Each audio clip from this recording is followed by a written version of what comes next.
Et je vous ai entendu, Madame l'ambassadrice, mais quel culot de venir ici et de défendre ce que votre armée coloniale est en train de faire au peuple palestinien et au peuple libanais.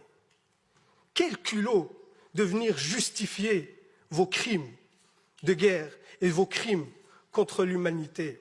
Où est passée votre humanité, Madame l'ambassadrice, pour venir ici justifier ces atrocités? Parce que vous avez montré des vidéos, vous avez vu ça? C'était au camp de réfugiés de Jabalia. Ce jeune homme qui est ici, ce n'est pas un terroriste, il est brûlé vif ici, parce que votre armée a bombardé un camp de réfugiés. Ici, c'est le bombardement d'un hôpital, avec des victimes civiles. Votre armée a tué en quelques mois autant d'enfants que sur les 4 dernières années dans tout conflit confondu par le monde. Et ça, vous venez de le justifier. Est-ce que quand vous tirez sur des enfants, quand vous tuez des enfants, des femmes, est-ce que c'est ceux-là qui vous terrorisent? Aujourd'hui, c'est ceux-là que vous appelez des terroristes et que vous luttez contre. Quand vous bombardez le peuple libanais par du phosphore qui est interdit par le droit international, c'est pour lutter contre le terrorisme.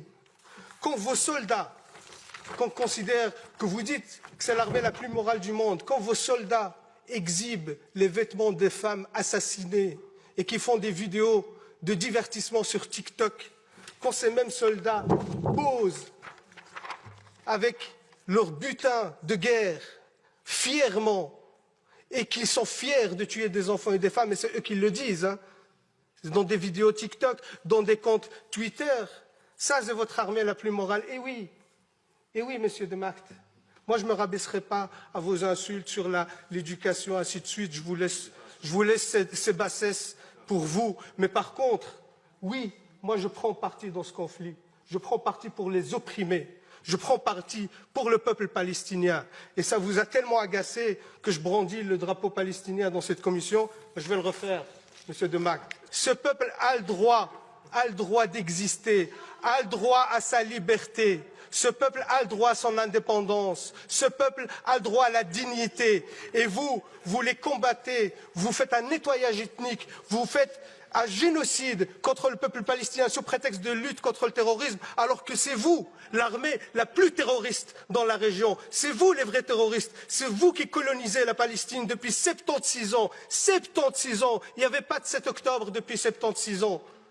Toutes les résolutions de l'ONU que vous avez violées, vous ne respectez aucun droit international. Vous êtes un État voyou, même au sein de l'Assemblée nationale de l'ONU. Les autres États, ils quittent la salle quand votre Premier ministre, le chef d'un gouvernement d'extrême droite, prend la parole. Les autres États quittent la salle parce que vous êtes devenu un État paria. Et vous osez encore venir ici nous balancer vos salades pour dire que ce que vous faites est justifié. Comment vous pouvez justifier l'injustifiable? Comment vous pouvez justifier le génocide? Comment vous pouvez justifier les crimes de guerre? C'est inacceptable et inadmissible, Madame l'ambassadrice, de venir ici nous raconter ces salades. C'est inacceptable. Et par respect au peuple palestinien, je leur réitère ici tout mon soutien, et je leur demande de pardonner notre pays qui n'est pas à la hauteur de la situation, parce que jusqu'à aujourd'hui, 0 sanctions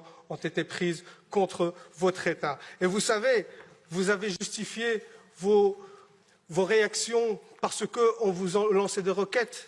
Une autre étude sur les attaques en jaune, les attaques libanaises, en mauve, les attaques israéliennes. Qui est le terroriste de la région? Vous êtes l'État terroriste et vous avez des comptes à rendre. Et c'est une honte aujourd'hui que vous restez encore impuni, qu'il n'y a aucune sanction contre vous.